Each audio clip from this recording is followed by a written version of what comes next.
show you how I feel. If I told you that I still love you, what would you say? And if I told you that I still care, would you push me away? You made me feel I know where I wanna be. If I went to apologize, I would admit I often think of you. Conversations over too.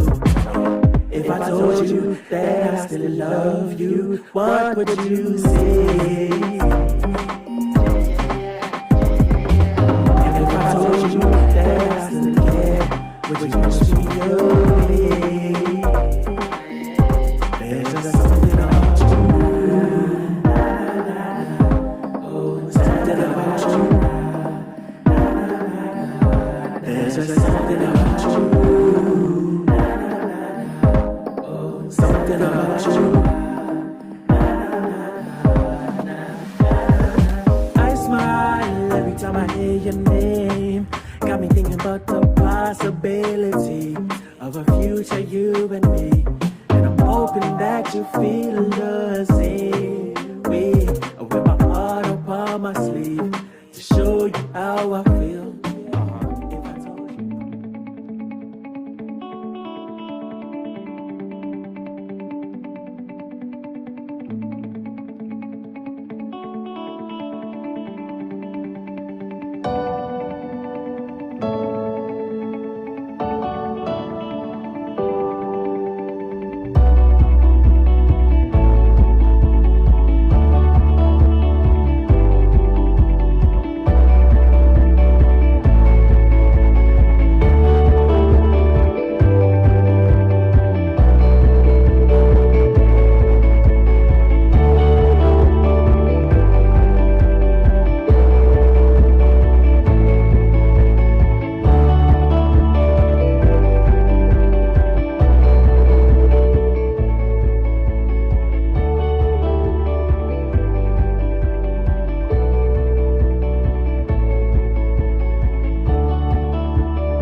Hello, good evening. Welcome back to Do I Look Sick with our Valentine's Day edition, where we're talking about dating, sex, and relationships. So it should be very interesting. We have a guest co-host today, our brother Greg, who's giving the male perspective of everything. So this should be a very interesting show. Yeah, we have a lot in store for you guys today. We're going to cover it all. Everything that you may not want to talk about and everything that you may have had questions about. And things that we need to talk about within this topic. So let's get started. Right, let's get right into it. Dating with sickle cell. So when do you guys think it's a good time to tell someone that you're dating that you have sickle cell? I'll let Greg go first since he's the guest. Okay. I would say maybe 6 months into the relationship. Why wait Why so 6 late? months? Yeah.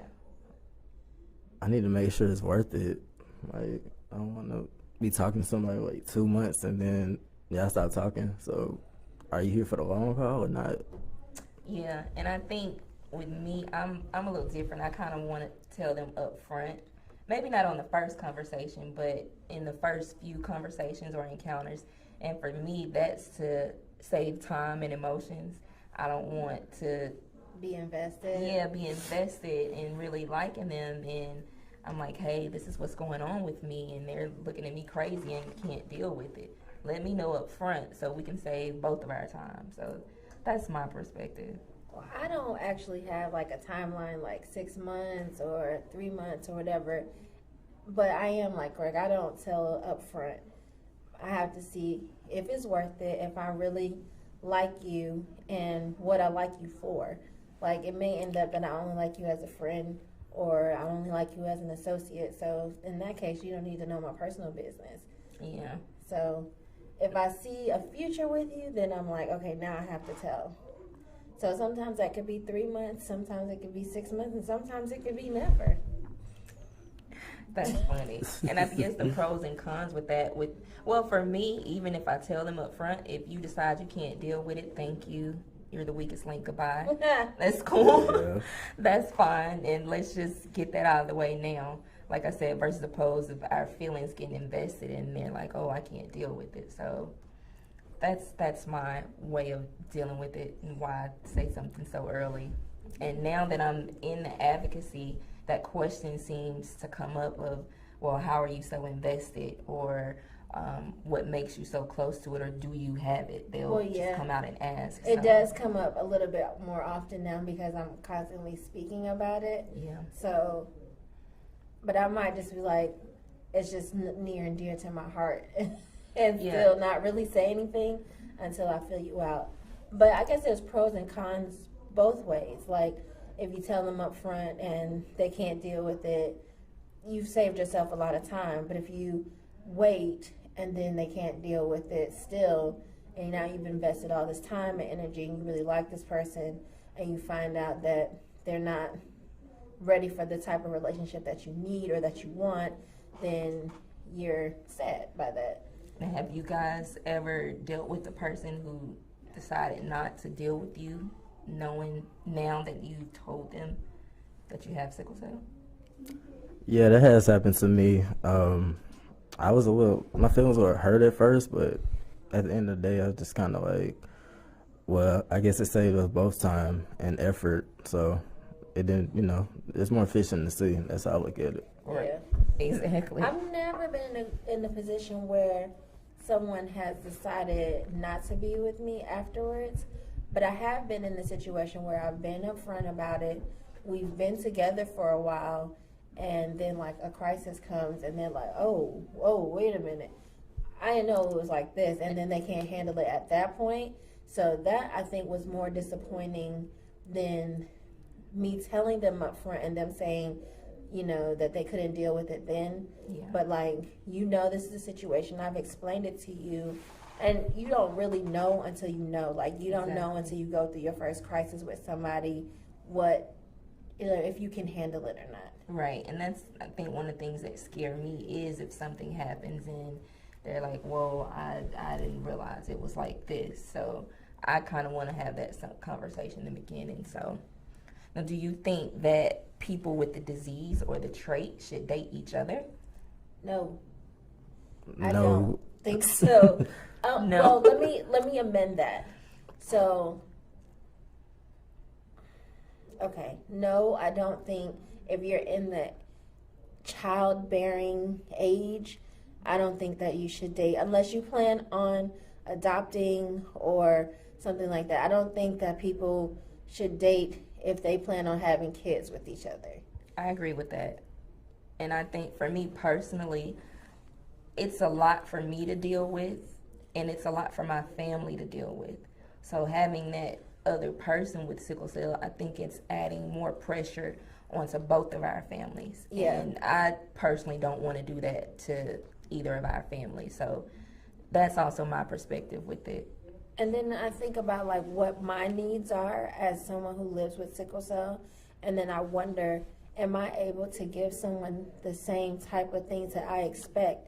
Like, if he's going through a crisis and I'm going through a crisis at the same time, how can I really be there for him in the way that he needs me to be there for him? Exactly. And I've heard the debate about another person with sickle cell knows exactly what you're going through. So in a sense, you don't have to explain what you're going through because they already know. But to me, I'd rather teach them how sickle cell works with me and how I need the support or how I need the help as well.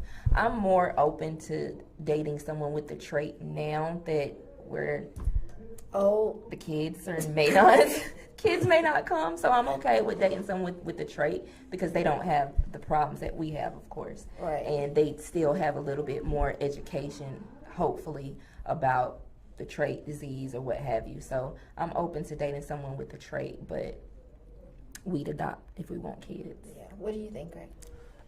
I would not date anybody with the trait nor the disease. It's just a big risk, and me personally, I don't think I would want to put anybody else through what I've been through, or they could have it worse than I have it. And I just couldn't see myself doing that. Knowingly dating somebody with sickle cell or the trait, you gotta know the risk that you're taking. And so that's why I disagree with both of them. Right. Yeah. And I know that like some people get offended. This is like a hot topic for some people, and everybody's entitled to their own feelings about it. But I know some people are like, well, if our parents thought that, then we wouldn't even be here to this day. But in a lot of cases, our parents didn't know. They brought us into here ignorant of the fact that they had the trait, or what the effects of bringing a child with sickle cell into the world would be. So I don't say, well, you shouldn't be here. Your parents shouldn't have brought you in here. Like, you know what I mean? Like, Right. I definitely don't think that. And I know that people get in their feelings and that's what they hear. Mm-hmm. I'm definitely not saying that. It's just a personal preference for me. And then the debate about, okay, if we do have a kid with sickle cell, at least I know how to deal with the child or how to treat the child. But That's we discussed the crazy other to day, me. sickle cell manifests in everybody differently. So Differently. you can't say for sure what's going to happen with this kid or how And the sickle cell will affect them. Okay, so I'm a parent. I'm the only one here who's a parent. My child has sickle cell trait, and he doesn't suffer any issues because of that, but he catches colds. He gets stomach aches, and I feel helpless as a parent even in those moments. So I can't imagine me being a parent of a child with sickle cell, and I knowingly brought him into this world knowing that there was a possibility of him having sickle cell, and like there's nothing I can do. Just because I understand what he's going through doesn't mean I can take the pain away, doesn't mean I can make it better. I feel helpless when he just has a cold. Right. And Greg, so your reason, we just talked about the trait, is that because you still want kids? So you don't even want to take that risk, which is completely understandable. And then you're a guy, so you can kind of keep having kids forever. And women, we kind of have an age limit, so that's why I was like, well, now I'm open to dating someone with a trait because, kids are off the table. But since you kind of can go on forever with having kids. She said forever. You can have kids in your 60s as a man, you know what I'm saying? Not that you would want to, but that option is there. So is that why you decided against someone with the trait, or it's just no? It's just an automatic no for me. Okay. And like the way I grew up, like my mom, she was very adamant about me when I used to attend camp.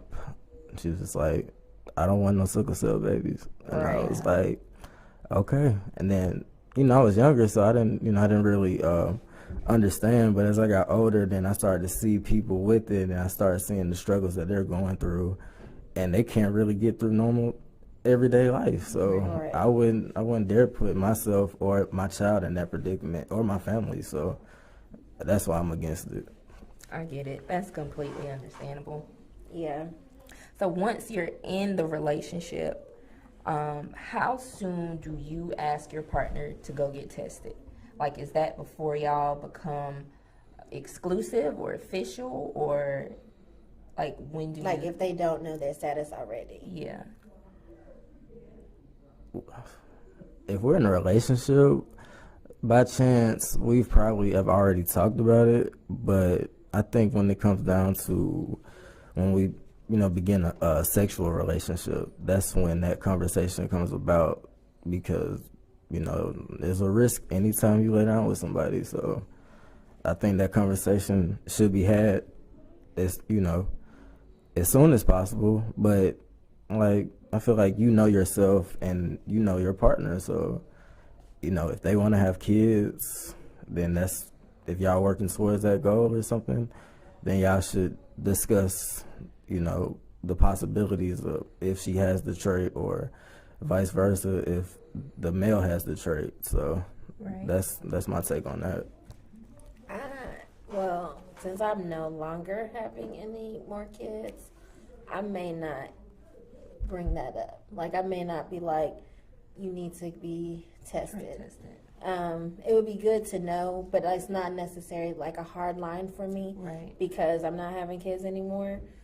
I'm through with that portion of my life. I think for me, it's still out of curiosity and also to kind of educate them on their status. So I think, I don't know when I would ask. I never thought about when. A guy that I dated before, we just so happened to go to an event at the Apex Museum where they were doing trait testing or just testing, period. And he found out that he had the hemoglobin C trait. So, if we were to continue a relationship or have a kid, then there was a possibility that child would have SC, the same type that I have. So, Yeah. But I haven't put a time limit on when I would ask them to go and get tested. I mean, I do think it's important, if you plan on having children and stuff, because we're always talking about, oh, we need a cure, oh, we need this, we need that. And really, we have the power to eradicate the disease just by communicating and knowing, our status. So, yeah, that's true. So, how much support would you like for your partner to give? Like, what do you expect of them as far as supporting you through the crisis or just through the period? Me. it's on you. I need full on support. Right. Sometimes, the crisis can be a little bit tougher than the one before, or you might just mentally need that person in your ear to, give you that boost. Maybe, it might help you. You might actually power through the crisis. I mean, it's happened to me before, so I would say that moral support is everything. So if she can give that to me, then I'm willing to take it. But me personally, I know, like, I can get through something by myself, but if you have a loving partner, somebody, who is nurturing, it makes it easier, and you don't feel like you're alone. So, Right. And that's probably one of the best things for your mental state, when you don't feel like you're doing this by yourself, or if she doesn't, make you feel like you're a burden to her or something like Right. that, then you're good. Yeah. Because I I can agree with know that. I need like emotional, spiritual, mental, physical, all that type of support. I mean, and that's a big ask of someone, It know. is. But in the same vein, that's what you would want from a partner, whether you had sickle cell or not. Mm-hmm. You expect that kind of support from a partner, and if you don't get it, then that relationship is doomed from the start, whether you are dealing with an illness or you're not. Like, there are going to be days when I'm going to be able to go full out and give you 100%, and there's going to be days where I may only be able to give you 20%. Right. And I need to know that you got that 80 for me. Right. I can agree with that. And I think to a certain extent, I want them to advocate and go hard for me, just as I do for myself or for other people. Like, be able to talk to the doctors and talk to the nurses and be able to express things that I can't express because I'm in so much pain. Or even if you don't know the dose that I need, at least can voice what type of medication I need or what I'm allergic to.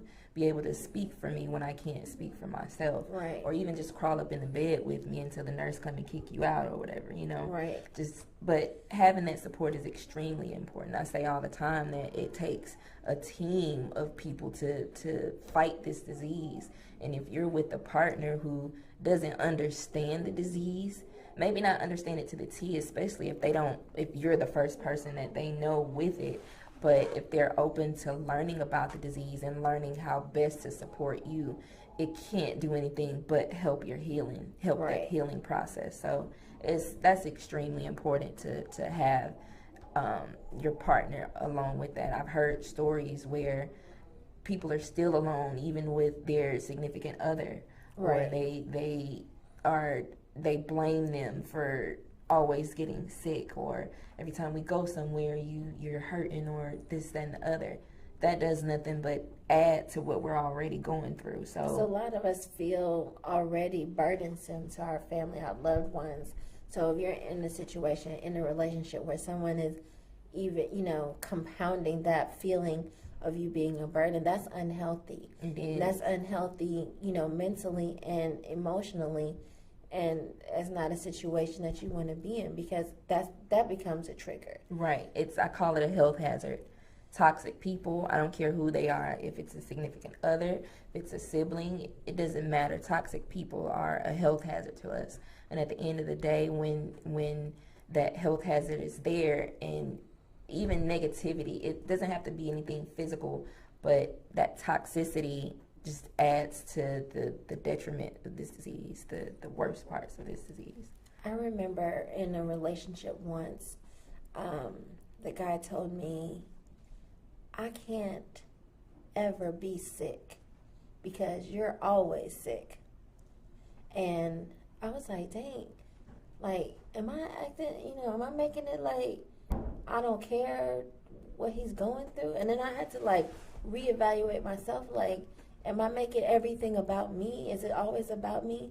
I mean, it wasn't. That was just a toxic relationship. Right. Once I really went back and looked at it. But it was something like that now, moving forward in relationships, I'm like, it's something that's in the back of my head that I never want to make it all about me. Yeah. So I'm always like, how are you? Are you good? I do that. Like maybe even extra, because I want them to know that, like, it's okay for you to falter also. Like, I have you. Do you think we're more empathetic as people living with sickle cell to people, period? Do you think that makes us a little bit more compassionate to other people? I think it does in some ways, and I think it doesn't in other ways. Okay. And let me explain that. Like, so I might be on Facebook and read somebody's like, oh my God, I'm dying. I have a cold. I can't live today. And I'm like, it's a cold. Are you serious? It's a cold. So I don't have a lot of compassion for stuff like that. Okay, yeah. But if it was something like, oh my gosh, I found out that I have to have my leg amputated, something that's so outrageous, but something like that. And I'm like, oh my gosh, I'm so sorry. Like, I really feel for that. But I do not have patience for drama. Like, I got it. Like, oh my, you're going to die because you have a cold. Are you kidding me? Like, oh, you stubbed your toe and it's the end of the world and you made a post about it. Like, I don't care. So it does make me compassionate in some ways, but other ways I'm like, nah. And in those same ways, I think my advocacy mode just jumps in when other people, especially, need assistance with whatever health issue they're dealing with. Right. Advocacy. It's like, I'm a professional. Let me handle it. Let me talk to your doctors, because I'm sure you might not know what questions to ask, and so I automatically just jump into advocacy mode when I'm with someone, even just a friend who's going through stuff. So yeah, it's like my mom was not well not too long ago, not anything serious, and we had to go to the emergency room, and I'm like, I'm a professional patient. What are you doing to her? Like, I need to know, oh, what you going to give her? How many milligrams? No, you need to do this and you need to do that. So, like, and because she's my biggest supporter, I'm definitely going to step in and be like, whatever she needs, it needs to happen pronto. Yeah, same thing with my mom. I remember one of her doctors asked me if I wanted to come work for her, and I'm like, no, because I'm really going to send everybody away from you. So that might not be a good idea, but yeah, the advocacy mode just jumps in whenever it's needed. So the next topic is if you're younger than 18 or maybe 15, I don't know, but we're going to get into sex with sickle cell and how that plays a part into crisis and everything else.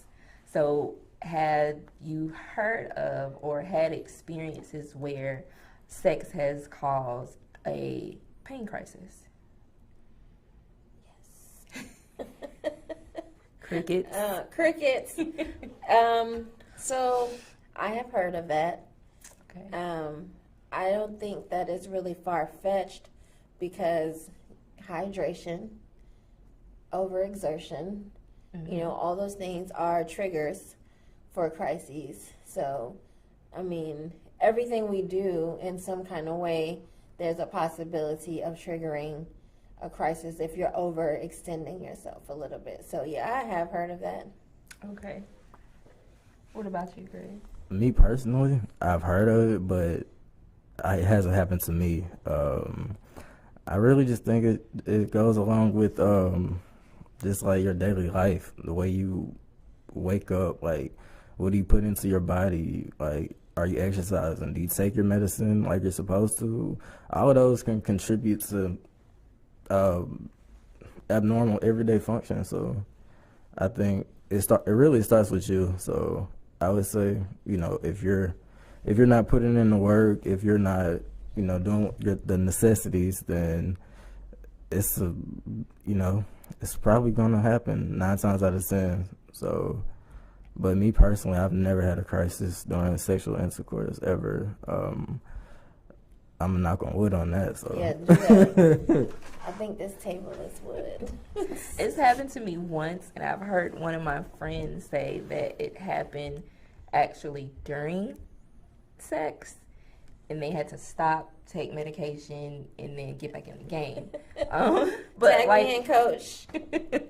but like anything else, like you guys said, preparation. If you know that you're already hurting beforehand, because I know a lot of times that, you know, even though we're hurting, sometimes we want to be booed up. We still want that. So just take the medication, drink lots of fluids, and that's that. You got to figure out, and your partner has to also be understanding to that as well. Yeah. And not add to the situation, given that the situation is delicate, but that communication has to be open.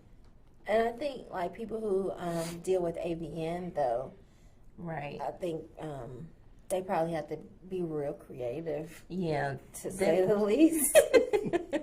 Definitely, if you're dealing with joint problems like the hip replacement, the knee replacement, the shoulders, I mean, just depending on how you and the boo are getting down, you might want to figure out some positions that work best for you that isn't causing additional pain.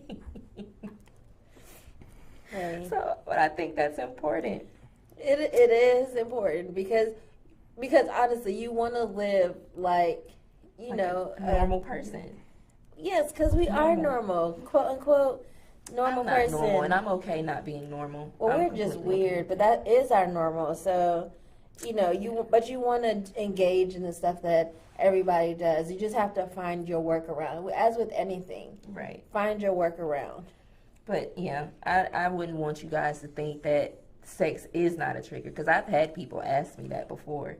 I've Just had send people questions to ask my me. inbox. I mean, it's as a personal question, and so I just kind of look at them like, "Are you seriously asking me that?" Because I have pulmonary hypertension, and so, you know, sometimes I can't breathe. So people be like, "Well, so how does that work?" I'm like, I you know didn't what? think about that. Don't worry about how that works. Right. Oh, I think we have a caller. Let's see who's on the line. Okay. You're on the air with Sickle Cell Awareness 365. Hi, ladies. Hello. Hi, how are you? I'm good. This is Tabitha from Memphis. Hey, Tabitha. I just wanted to chime in on the conversation today. Okay. No, you should not date or procreate with someone else who has sickle cell disease or trait. Why? What would be the purpose? If we already know that we're going through so much and we face certain discriminations and we don't get treated right, if we complain about that in one breath, how can you say that it's okay to date and procreate with someone in the next breath? It doesn't make sense. Agreed. I totally If you can- agree. I mean, think about it. If you can prevent your kid from having cancer, you're going to do it. Right. If you can prevent your kid from having lupus, you're going to do it. So why not prevent your kid from having sickle cell disease? It's an easy choice. Just don't have babies with somebody with sickle cell disease. It's that simple. Yeah, I Yeah. agree. I totally agree. You got 100% agreement on Right. that one. No detractors and here. You know what? when I say that, I get a lot of pushback because a lot of people feel like it's not a big issue. But It's a if huge I'm dealing issue. with this pain, if I'm dealing with this this suffering, or if I'm feeling some kind of way surviving with sickle cell disease, why would I want to put my children through that? Right. I don't want to bring anybody else into the world. People get dealing with really this. sensitive about it, like They you're do. physically coming for them and their life. But we Right. all, like I said, we talk eradication. This is it. This is how you eradicate the disease. You want to stop Exactly. it? Let's stop it there. It's about awareness and education. It's a simple choice. I mean, Yeah. based on personal experience, I've dated and been with someone who had sickle cell disease, and it just didn't end well because we knew that we both wanted children and we wanted to adopt. And there's no way that I can have children and be safe and secure knowing that my mate can take care of our family if something happens to me, because he's dealing with the same things I am. Right. Which I understand is one of the reasons that brought us close, because we both are dealing with the same beast.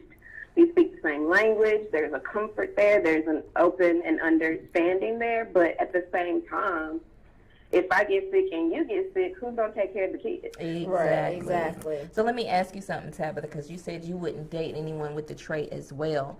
If kids were off the table, would you consider dating someone with the trait?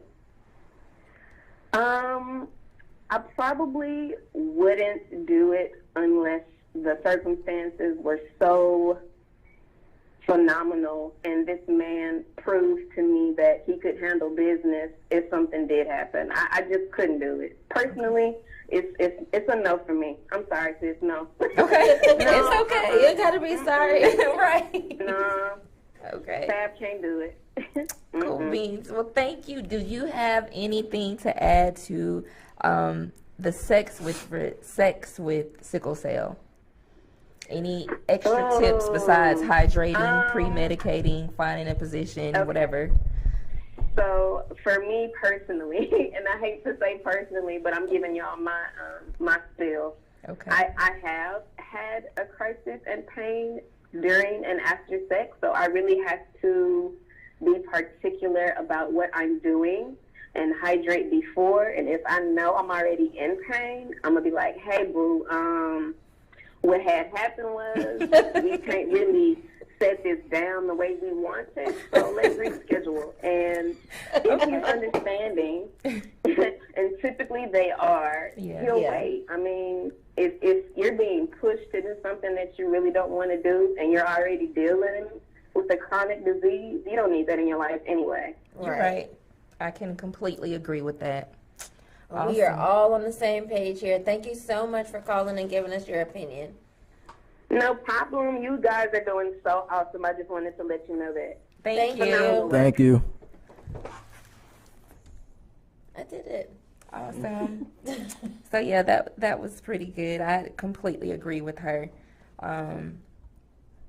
It's just all about awareness and education, whether to date, whether to remain in a relationship, or to even go to that point of sex with someone. It's just about educating them and letting them know where you are, where you stand. And it just requires a huge deal of trust, that because I'm trusting you with my health, my life, and all those things. I mean, you're doing that anyway, whether you have sickle cell or not, but it's just a little bit extra precautions that need to be taken. Agreed. I think that should come up with the conversation with, okay, let's see what your STD report looks like. Just Yeah. throw that trait Trait, testing report. STD test, Right. like all of those. Yeah, it needs to be all in that conversation. So We have another caller. okay, awesome. You're in the air with Sickle Cell Awareness 365. Hi, I was calling I wanted to ask a question, get you guys' opinion. Okay. Okay, go ahead. What do you hope is the outcome of telling someone you're dating that you have sickle cell? And do you ever have any fear about it? Well, I always hope the outcome is going to be positive. Right. Like, I hope that they're going to be like, okay, boo, we got this together. Right. But there is always that fear that maybe they won't take it that way. Right. I can agree with that. The same is for me. And honestly, I would want because my mindset about trying to take care or take control of the disease, I want them to help me do that. So for instance, with my eating, if I know I'm cutting back on certain things, not to say that they need to change their diet too, but they also need to be understanding of that. And if they decide to cook that day, then keep in mind that maybe I'm not eating steak or pork anymore. So they need to kind of join in on the fight with the disease. If they can't, and if they're a hindrance, then it won't work. So, and like Jennifer said, that fear is there that they won't, or they'll just walk away from it. So, what about you? Well, it is a fear of mine. I've always had concerns about when to disclose it. Okay. What about you, Greg? What outcome do you want? What do you expect?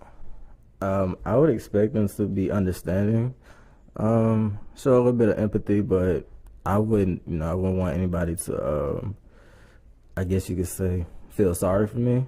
Right. I just want complete understanding, and we could, be on one accord with the entire situation, and then I could get that support from that person. That's all I want. That makes sense.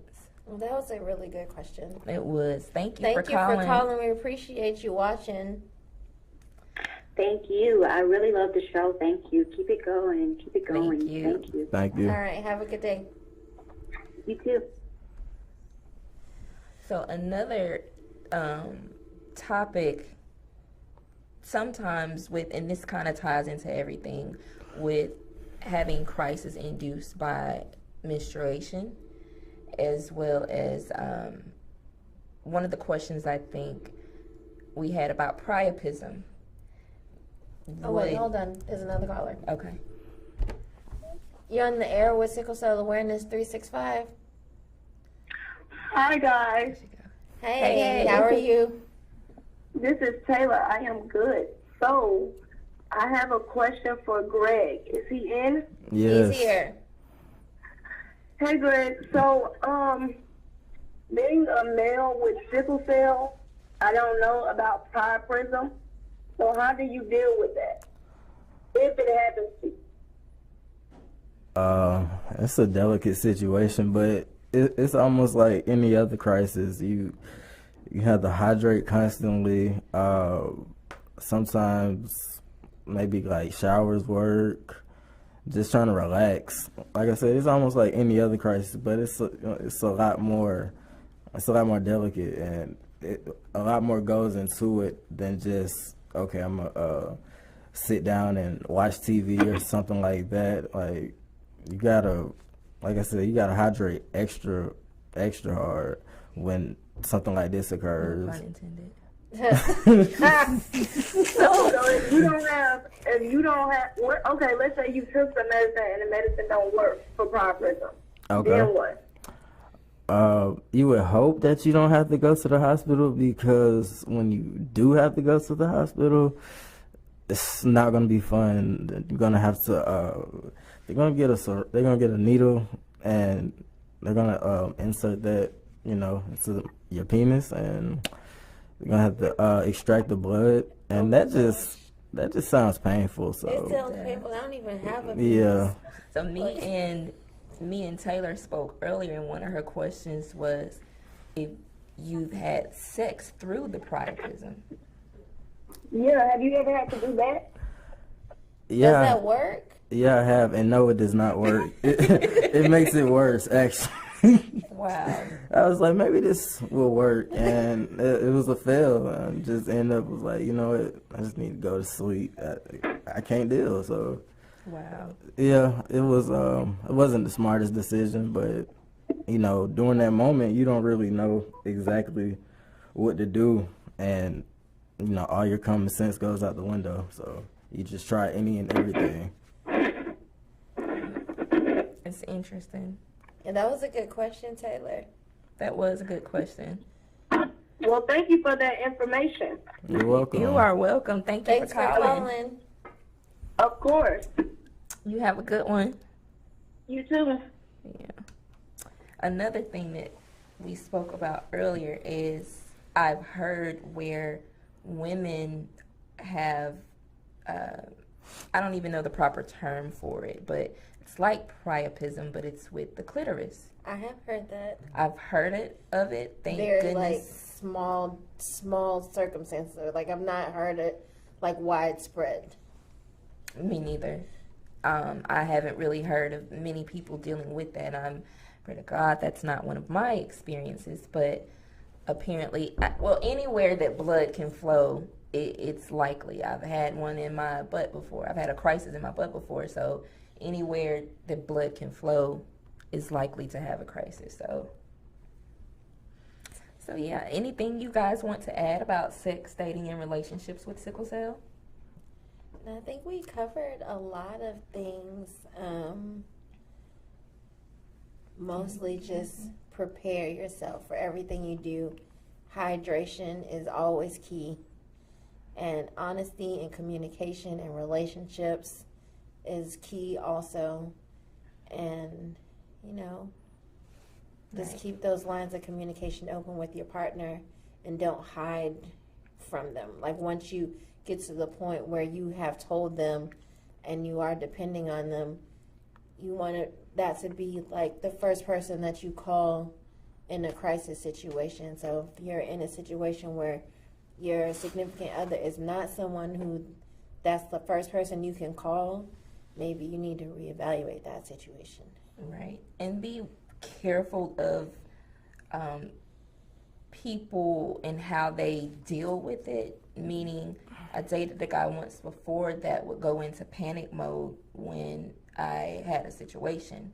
And him being in panic mode didn't help my situation because now I'm dealing with what I'm dealing with, and now I have to calm you down. Right. And it just takes away from me trying to get better myself. So that has to be weighed as well, how they react or how they respond to you being in crisis or you having your moment. So, and sometimes you just have to tell them that, like, this is what's going on. I need you to be calm. Like, yeah. Sometimes people don't understand what you need in those situations, and you're going to have to, like, actually tell them what you need. Like this, one of my best friends, when I met her, she knew nothing about sickle cell. Mm-hmm. And she came to my house to stay, like, the weekend, and I wasn't feeling well. I was actually feeling really poorly. And I was like, look, this is what you need to do. Right. Like, I even wrote it down for her. I'm like, if I do this, do this. If I do this, do that. Call this person. Like, and me giving her that information up front, it helped, and it made the whole situation easier. And then she went on her own and started doing a lot of research about sickle cell to understand it better. That's a good idea. That's something that really good to take away, just with anybody, especially if they don't know anything about sickle cell. Because like you said, people don't know how to help. They feel helpless and they can't take away the pain. So having that like guideline or to-do list of things when you're in a crisis is extremely helpful. I never thought about that. Yeah. So yeah. So this has been rather enlightening for me, and I want to thank Greg for coming through and blessing us with some male energy here. Right. Balance it out a little bit. Yeah, just a little bit. We also do want to give a thank you to our sponsors, though, because they've been supporting us. Mr. Moore at the Apex Museum. Please, if you have not gone to the Apex Museum, they have been in downtown Atlanta for 41 years, I believe. Please, and it's Black History Month, so please take the time to go down there, check out the museum, learn some things about your history, learn some things about Atlanta's history. It's absolutely amazing in there. And tell Mr. Moore that we sent you. Yes. We also want to thank Tanya Robinson with Kids Stop Daycare and Learning Center. She is awesome. That center is awesome. She allows and opens up her space for us to have relief drives, the trunk or treat, and different activities that we have at her location. And she's been a great supporter. So make sure you check us out on all social media, Facebook, Instagram, YouTube, Twitter. Make sure to follow us. We have an event coming up. March the 7th, we're having a Cell Talk which is basically a roundtable discussion. Everyone is invited to bring your friends and your family out, and we can all just sit around and talk and educate, spread awareness, and love on each other. It's going to be March 7th at the Courtyard Atlanta North Lake on La Vista Road. And we are also going to be in Raleigh on February 25th with the Black Professional Network, who have been very supportive of us, doing some awareness spreading there in Raleigh for sickle cell during Black History Month. Yes, so you can purchase your Cell Talk tickets on www.sca365.com or find us on Eventbrite. The event is called Cell Talk. So type that in the search box. It is $10 per person, free if you're 12 and under. So come out, have a good time. It's Follow from us. 1 to 3. 1 to 3. There will be some snacks. Light snacks for refreshments. lunch. So, but thank you guys for tuning in, and we hope that you guys to continue to tune in and support us. So we'll see y'all next time.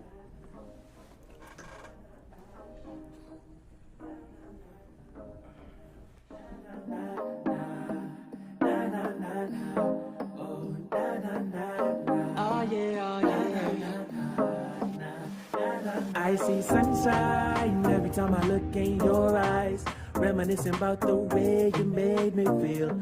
I know where I wanna be. If I were to apologize, I would admit I often think of you.